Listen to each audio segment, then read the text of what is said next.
15 días del doblete sísmico que enluta a nuestro país y en el que hemos ofrecido condolencias a todas aquellas familias que están afectadas de una u otra manera, pero sobre todo aquellas que perdieron algún familiar, amigo, vecino, pues desde Vale seguimos aquí trabajando desde nuestro espacio para contribuir con lo que sabemos y podemos hacer para mitigar esta profunda crisis que nos tiene no solo de luto, sino profundamente tristes en el corazón, en el alma, en el pensamiento.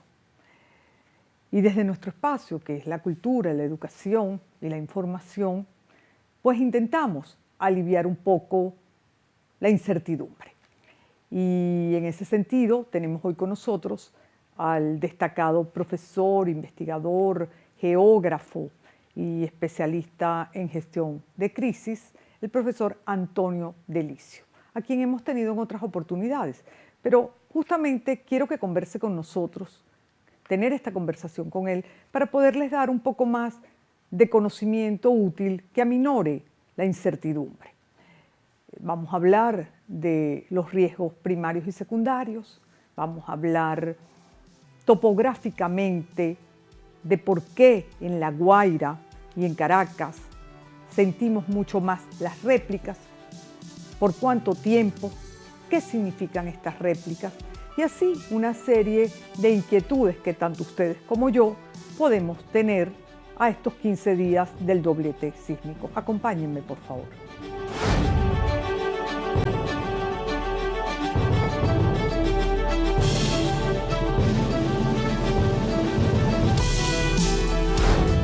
Profesor Delicio, muchas gracias por aceptar nuevamente nuestra invitación y por todos los aportes que ha estado haciendo en materia de conocimiento y de contribución a la crisis que estamos viviendo, este producto de los dos sismos del pasado 24. Por su experiencia, por su conocimiento, por su trayectoria en gestión de crisis y también como geógrafo, entre muchas otras actividades que usted siempre ha desempeñado, ¿cómo piensa usted que la topografía, principalmente del estado de La Guaira y de Caracas, ha influido en las réplicas, en la magnitud de las mismas y cómo las hemos sentido? Agradezco otra vez la oportunidad de estar aquí. Y por supuesto la topografía es un elemento, pero es un elemento que tiene que considerarse bajo una realidad que es la posición sísmica que tiene Venezuela, pues, y toda la costa venezolana, en el hecho de que, bueno, es el punto de separación entre dos placas tectónicas, la placa del Caribe y la placa de Sudamérica. Entonces, bueno, aquí tenemos un componente relieve que se va formando precisamente por este choque. Recordemos que el sistema de cordillera de la costa es una cadena montañosa que se eleva precisamente por la condición de estar en este punto de cruce, en este punto de contacto entre las dos placas tectónicas. De hecho, nosotros cuando hablamos de Caracas, sí hablamos del Valle de Caracas, pero realmente no es necesariamente desde el punto de vista estricto un valle, es un graben, es decir, que no fue el río Guaire quien originó, el río Guaire por supuesto esculpió, pero es un semigraben, dicen algunos expertos, es decir, una parte que se hundió y otra parte que, entonces bueno, y otra parte que se elevó. En ese sentido, efectivamente, nosotros todo lo que tiene que ver con nuestro relieve se convierte en un factor importante porque es de origen sísmico, pero al mismo tiempo establece un punto de equilibrio, ¿verdad?, al que siempre tenemos que hacer mención.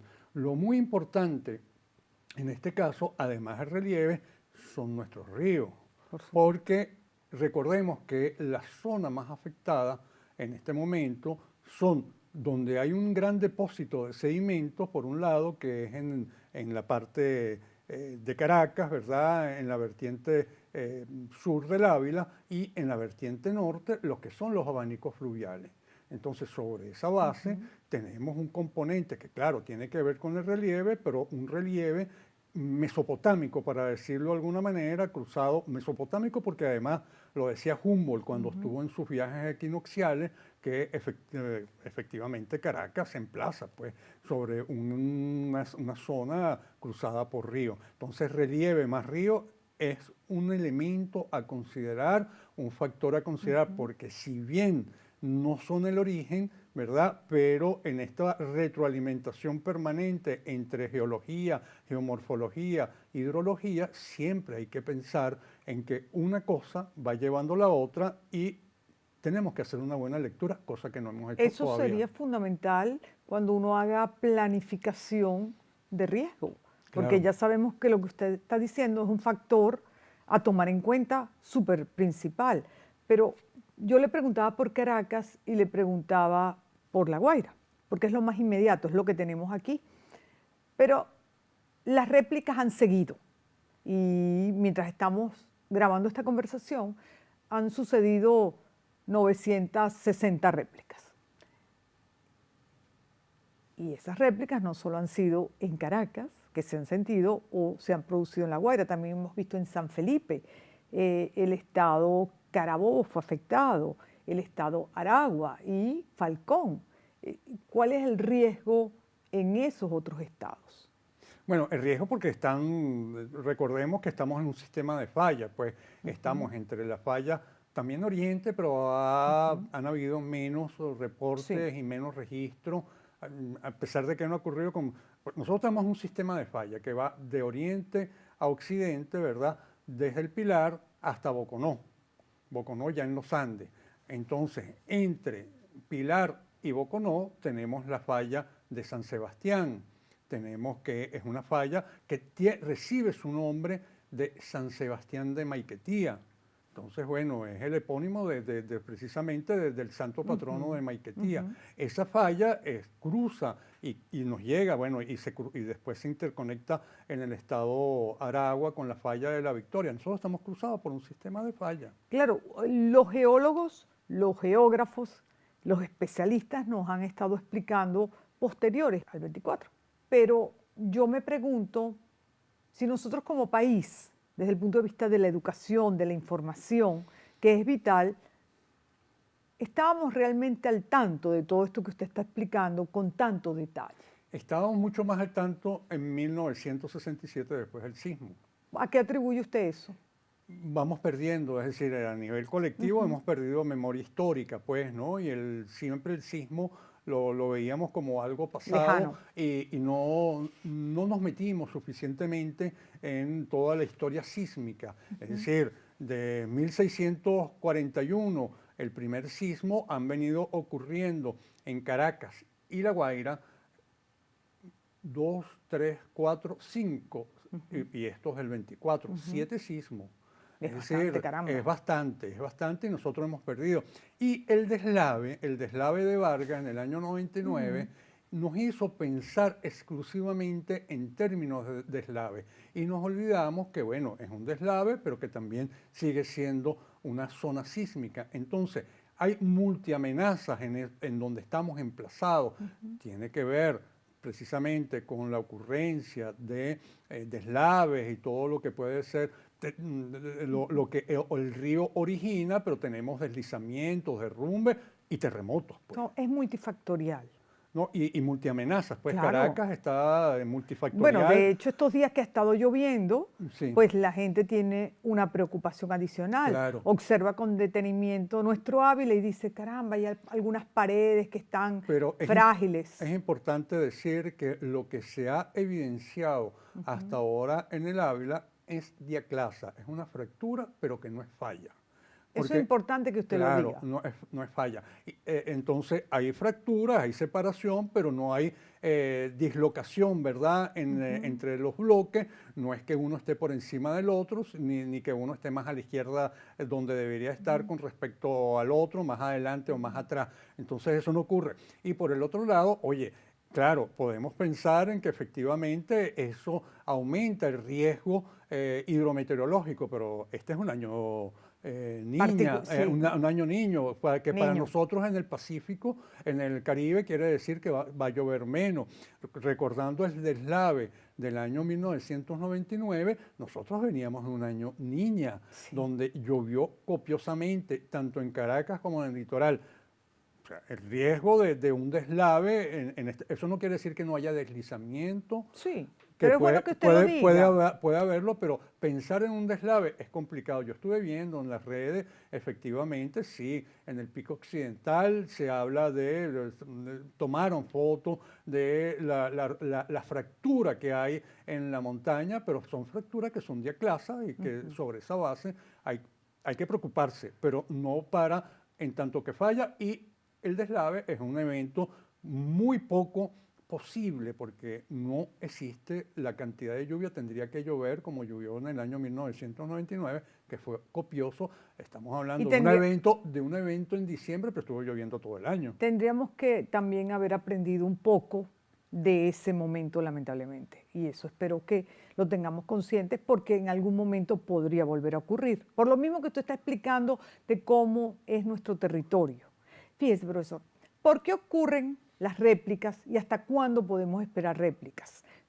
Son réplicas de asentamiento, ¿verdad? Una vez que se desplazaron una hacia la izquierda y otra hacia la derecha, tiene que haber ajuste. Y estas son réplicas de asentamiento. Es así como se le llama en muchos países, y son réplicas de asentamiento que no deben pasar, ¿verdad? Tienden a ser de intensidad de 3 para abajo, Sí. en un 90%. De hecho, es importante decir que entre el 26 de junio, a 2 días del terremoto, el Servicio Geológico de los Estados Unidos también daba poca probabilidad a eventos de magnitud 7, pero decía que estaba al 6%. Sí, Pero ahora bajó al 2. recientemente a Ah, 0,20%, a 0,2%. Es decir, Sí. la posibilidad estadísticamente, porque sabemos que los terremotos no los podemos predecir, pero estadísticamente es lo que nos está diciendo para tratar de tener una mayor, tratar de tranquilizarnos. Son necesarios que ocurran, es necesario porque la tierra, las placas se están reajustando, y estas réplicas de intensidad, en su gran mayoría, que Baja. 90% de posibilidades, más del 90% van a ser por debajo de 3, hay que efectivamente considerarla como necesarias en todo este proceso de ajustes y reajustes. Lo que pasa es que nosotros no estamos acostumbrados Claro. en un país que tiene memoria sísmica, como puede ser Chile, esto, O bueno, Japón. o Japón, ¿verdad? Chile porque no tenemos más cerca, entonces, bueno, es una cosa que en Santiago, la gente en Santiago o Valparaíso, la zona metropolitana, ¿verdad? Santiago, Valparaíso, saben y, bueno, están acostumbrados, pues, ¿no? Claro, no, lo que pasa es que en estos días, como se han producido alrededor de 960, Sí, claro. 950, mientras estamos grabando, pues la gente está un poco Sí, alterada y hay que claro, darle información útil y educación. eh, sí, uno dice en general no, pero efectivamente hay viviendas que han quedado afectadas, no son la mayoría.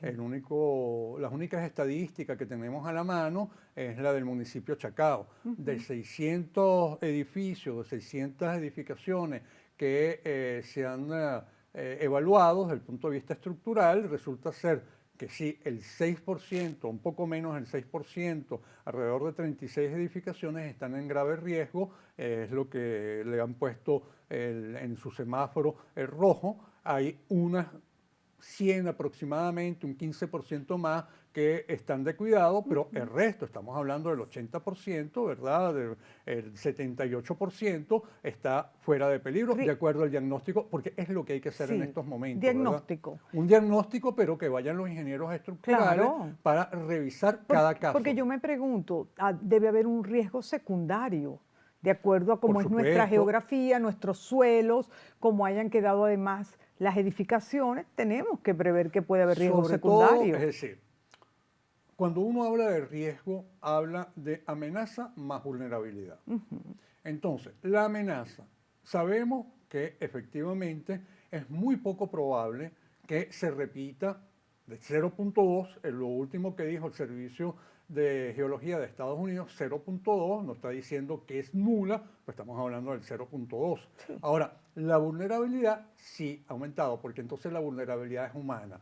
Son nuestras edificaciones, son nuestra manera como además nos comportamos, además desde el punto de vista psicológico también, porque hay muchos que han estado afectados desde el punto de vista psicológico, es un aspecto que hay que pensar a controlar, hay un duelo, como dicen los psicólogos, que hay que asumir. Y que cada quien expresa los sentimientos de una manera muy diferente. También he visto que hay como mucha rabia, hay malestar, hay gente que además está sumamente malhumorada, entonces todo eso carga mucho más la situación. Claro, entonces hay un riesgo en las edificaciones, Claro. hay un riesgo en la salud humana, hay un riesgo, hasta ahora efectivamente no hemos tenido alerta del riesgo epidemiológico, esperemos que no ocurra, pero sabemos que hay una situación, una condición en esto del duelo en el que todos nos encontramos en Caracas, La Guaira, pero el país en El país en general y se está viviendo siente. ese duelo y entonces, bueno, desde el punto de vista psicológico hace falta ahí toda la asistencia psicológica que se está haciendo, tanto la UCAP como la Universidad Central, la misma Desde aquí lo Universidad hemos Metropolitana. anunciado, hemos Sí, entrevistado médicos, bueno, perfecto. psicólogos. Entonces, bueno, están con sus líneas abiertas y también desde el otro punto de vista, que no es nada más psicológico, también de salud, la universidad tiene abierto su SOS Medicina, entonces cardiopatías que se puedan estar manifestando, todo eso son La elementos, ansiedad, claro. son elementos que tienen que atenderse desde el punto de vista de la vulnerabilidad y tenemos la vulnerabilidad de las edificaciones. Ojalá que podamos hacer también como en Chacao, también los otros municipios y en el estado La Guaira, donde hay una gran cantidad de edificaciones, sabemos que allí fueron gran parte de las edificaciones, el 90% de las edificaciones que se cayeron, no, pero además que colapsaron son del estado de La Guaira, pues. Sí. Y entonces muchas están afectadas, se está esperando para esa evaluación estructural que hay que hacer lo antes posible. Para decidir qué se hace con el estado La Guaira y qué se hace con las personas que lamentablemente han perdido todo lo físico, aun cuando, bueno, conservan afortunadamente su vida. Claro, y hay un elemento que es importante en este momento, que es la cantidad de escombros que se han producido y donde deberíamos ¿Qué tener... se van a hacer con los escombros? Bueno, no, los escombros hay que tener un plan primero, evitar lanzarlos al mar, porque Evidentemente, eso ¿no? contamina, ¿verdad? Tenemos escombros de distinta naturaleza, tenemos plástico, tenemos cemento, tenemos asfalto, tenemos enseres electrodomésticos, eso no se puede... Eso es contaminación Es absoluta. contaminación, pero además se puede alterar inclusive las corrientes, se puede alterar desde el punto de vista físico. Hay que hacer un plan inmediato donde hay que empezar a tener una separación de los distintos tipos de materiales. Hay materiales que pueden ser reutilizados, todo lo que es cemento, piedra, puede ser reutilizado. Claro. Hay otro que hay que confinarlo porque son altamente tóxicos o peligrosos. Hay que empezar estaba viendo cómo fue la solución en Ciudad de México después de los sismos del año 2017. O en Turquía, que fueron más recientemente también. ¿Perdón? Y en Turquía también hubo Sí, hace pero poco. más cercano tenía la experiencia porque además conozco... Lo estudió.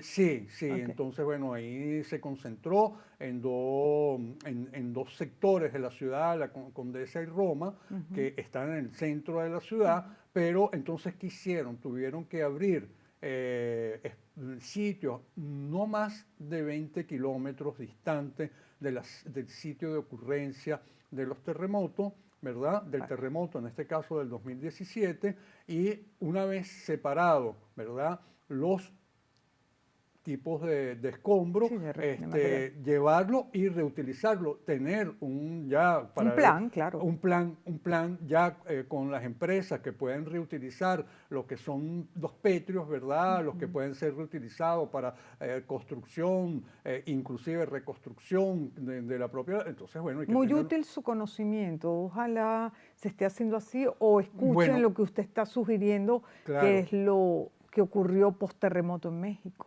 Claro, y ahí estamos hablando de que la cantidad de escombros producidos en nuestro sismo, en La Guaira nada más, es 3 veces. Más. Sí, estamos hablando de 360.000 toneladas en el caso de Ciudad de México en el sismo del 2017 y estamos hablando aquí de 1.200.000, es decir, 4 veces más prácticamente. Es que lo que, 3 veces y medio. lo que implicó el sismo, la magnitud, la estamos observando día a día, a posteriori, desde el punto de vista humano, pero desde el punto de vista de la infraestructura y de lo que va a ocurrir y cómo vamos a tener que manejar esta crisis que se va a alargar en el tiempo. Importante decir en todo esto de cómo manejarlo que nosotros tenemos una ley de gestión de riesgo socio-natural y tecnológico. Muy bien. Que precisamente fue una de las respuestas que se dio después de Vargas, después del deslave de Vargas. Eso no se ha implementado porque nosotros deberíamos tener un gabinete estadal, en el caso particularmente de La Guaira, en el cual debe estar encabezado por el propio gobernador y con participación transversal de los distintos ministerios que deben estar concurriendo, de acuerdo a lo que establece la ley, deberían estar concurriendo en una situación como esta. Estamos hablando del Ministerio de Educación, estamos hablando del Ministerio de Hábitat y Vivienda, estamos hablando del Ministerio del Ambiente, por supuesto, y ahí es donde sí, un gabinete de tenemos el marco institucional para que esta separación debería ser una decisión de que este comité, que si no se ha instalado, debería instalarse porque hubo un antes donde no estaba el comité, pero está un mientras y está un después, porque hace falta pensar en la reconstrucción del Estado de La Guaira. Ya entramos en esa fase. Claro, o sea, más de 2 semanas entramos en esa fase. Y hay, a pesar de que son eventos que son distintos, el deslave por un lado y los terremotos por el otro, no hay ninguna conexión, ¿verdad? También se hablaba del HARP como una causa de... porque el HARP también fue acusado primero que causaba cambio climático y todo lo demás, y después decidieron que algunos, teoría conspirativa, que también es causa de terremoto, particularmente después de Haití 2010. Pero bien, a pesar de que son dos eventos distintos, hay un factor común, que es el relieve, que tenemos, ¿verdad? Que es importante, una topografía accidentada, es decir, tenemos cursos de agua de no más de 20 kilómetros que bajan desde el Ávila con elevaciones que pueden llegar cerca de los 2.700 en el caso del Pico Naiguatá y desembocan directamente allá en el mar. Entonces tenemos los famosos abanicos aluviales. Y además tenemos otro, el impacto en las personas. No, claro, sí, pero los abanicos aluviales, entonces no se le dio suficiente tratamiento a los abanicos y consideración a los abanicos aluviales porque estos conos de eyección, los abanicos aluviales, fueron en muchos casos, y es una observación que no se está haciendo ahora, la Academia de Ingeniería y Hábitat en el 2019 hizo un informe de Vargas 20 años después, y el informe dice: no se ha tomado en consideración realmente el riesgo que significa los abanicos aluviales, esos sedimentos que deposita el río y que son sedimentos que en este momento están causando la licuefacción de la que nos están hablando los ingenieros estructurales. Bueno, profesor, yo creo que a partir de esta crisis que estamos viviendo, de este fenómeno, ¿verdad? Y de lo que ha traído en las muertes, el impacto que ha causado en todos nosotros, que seguimos a 2 o 3 semanas todavía en esta situación de duelo, yo creo que todo esto que usted ha dicho tiene que ser considerado porque, bueno, ya ocurrió. ¿Qué hacemos con lo que ocurrió? ¿Cómo reconstruimos si no tomamos en cuenta todo lo que usted está diciendo? En esa reconstrucción hay otra vez, como se oía en el año 1999, un evento con el que estuvimos muy involucrados desde la universidad, algunos empiezan a hablar otra vez de Vargas o Cancún, o La Guaira Cancún. O ahora, como está de moda Dubái, puede ser Cancún o Dubái, y se lo he oído a profesionales. Entonces, entonces no hemos aprendido nada. No, estoy diciendo que menos mal que no son todas las opiniones, pero entonces hay que repensarlo, es decir, ni Cancún... ¿Qué haría usted en el estado La Guaira? Si yo le dijera, en ese haga, evento o en esas consideraciones que hacíamos desde la universidad, decíamos que hay que empezar a ocupar o volver a ocupar de lo que está por encima, por lo menos, de la cota 20 sobre el nivel del mar. Estaba viendo unos mapas que está produciendo el voluntariado técnico, como se llama, una red que está constituida por la Universidad Central a través del Centro de Estudios del Ambiente, por la Universidad Simón Bolívar a través del Laboratorio de Sistemas de Información Geográfica, está OCHA, que es la Oficina de Atención Humanitaria, pero estaba viendo el mapa de la Plaza Bolívar de La Guaira. Eso es una escala de resolución importante, está basada en la información que nos da la base de datos de Copérnico, la base de datos satelital, que es un sensor, ¿verdad?, satelital que maneja la Unión Europea, y estaba viendo que hasta por lo menos el primer sábado de julio no teníamos realmente ahí ninguna edificación, ni con riesgo grave, ni con riesgo moderado, ni con potencial de riesgo. Ahí hay un punto de partida. Eso es lo que nosotros decíamos, algunos decíamos en el año 99. Bueno, hay un punto. Hay que pensar, repensar, porque además el núcleo histórico, es decir, ninguno de estos centros poblados históricos en la costa de Vargas, en la costa de La Guaira, recordemos que el municipio se sigue llamando Vargas a pesar de que el estado se llama La Guaira, pero ninguno de los núcleos urbanos están constituidos, ¿verdad?, en los conos de eyección. Uno ve los mapas del siglo XIX, finales del siglo XIX, ahí vemos los conos de eyección, los abanicos aluviales, y estaban exentos completos de edificación. Todos trataron, ¿verdad?, de estar un poco más arriba, ¿verdad?, de la cota 20, la cota 30, la cota 40. Nosotros hicimos para aquella oportunidad una evaluación y con edificaciones, además de 4 pisos, sobre la cota de los 20, 30, 40 sobre el nivel del mar, daba para alojar una población equivalente a 400.000 habitantes, que era mucho más de la que tenía Vargas para la época, y también entonces, superior. Entonces se puede hay hacer estudios, entonces, tanto los que se hicieron post-Vargas 99 como los que hay actualmente que está haciendo este equipo. Recordemos que la Autoridad Única de Vargas hizo un estudio, que a lo mejor tiene algunas lagunas desde mi punto de vista, pero efectivamente dio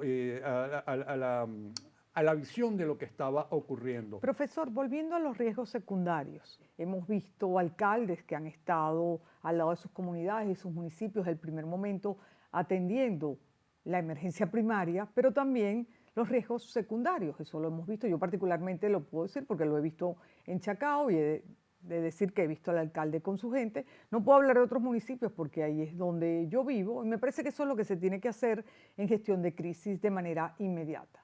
Pero así como le digo eso, también le digo que en mi municipio me preocupa el aumento del número de pozos que se han hecho, algunos que realmente han sido consultados con la alcaldía, pero otros que han sido de manera comunitaria o vecinal decididos, y eso pues yo me imagino que tiene un cierto riesgo secundario por el tipo de suelos. Sí, precisamente hay que hacer esta evaluación de riesgo estructural que puede estar causando, ¿verdad? Estructural en el suelo, pues que puede estar, pues, cuando uno succiona agua, le está restando, ¿verdad?, compacidad al suelo, y eso habría que evaluarlo. Y por un lado, como usted bien dice, hay pozos que están controlados por la alcaldía, pero hay muchos otros pozos que lo hacen los condominios sin necesidad de que pase, ¿verdad?, por el control de la alcaldía, y eso preocupa. Eso le puede estar debilitando, ¿verdad?, aumentando el riesgo, no sé en qué proporción.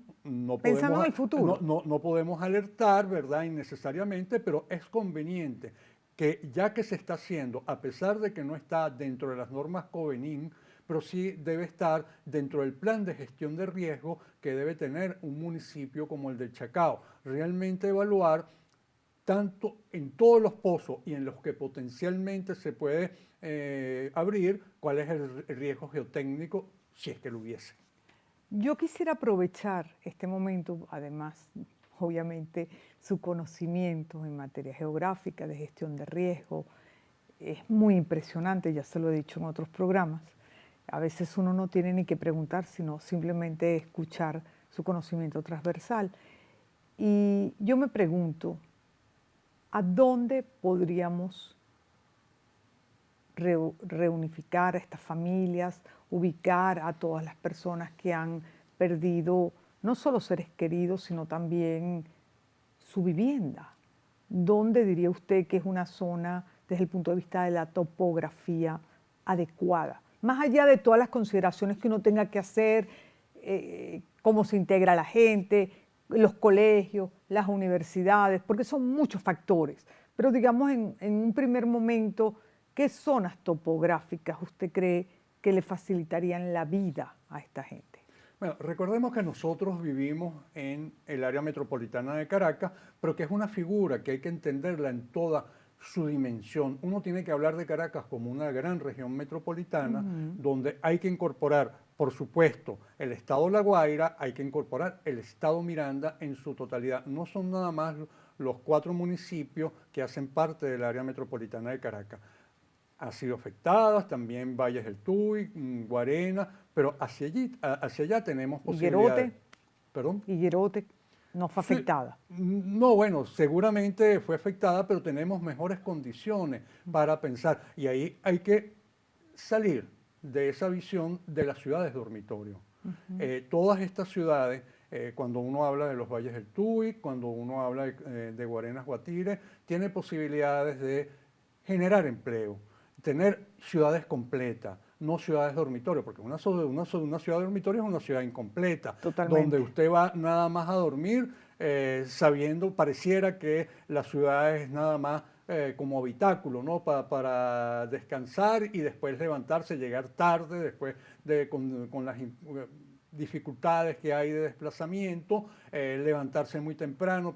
Entonces hay que pensar que efectivamente Caracas puede ser una región metropolitana, es una de las cosas que inclusive en Caracas 2020 se asomaba en el año 2010 y hablábamos precisamente de la visión completa que pudiese tener Caracas como región metropolitana. Entonces, sabiendo que son habitantes de La Guaira y son habitantes de Caracas, habría que pensar efectivamente si podemos darle pie a la región metropolitana sostenible, además de Caracas, donde pueden haber disminución en este recorrido que hacemos desde Caracas hasta los valles del Tuy, hacia la llanura de Barlovento, seguramente vamos a conseguir sitios con menor riesgo, por lo menos punto de vista sísmico. Quizás tendremos que evaluar el riesgo hidrometeorológico, pero son todas cosas que podemos Son secundarias.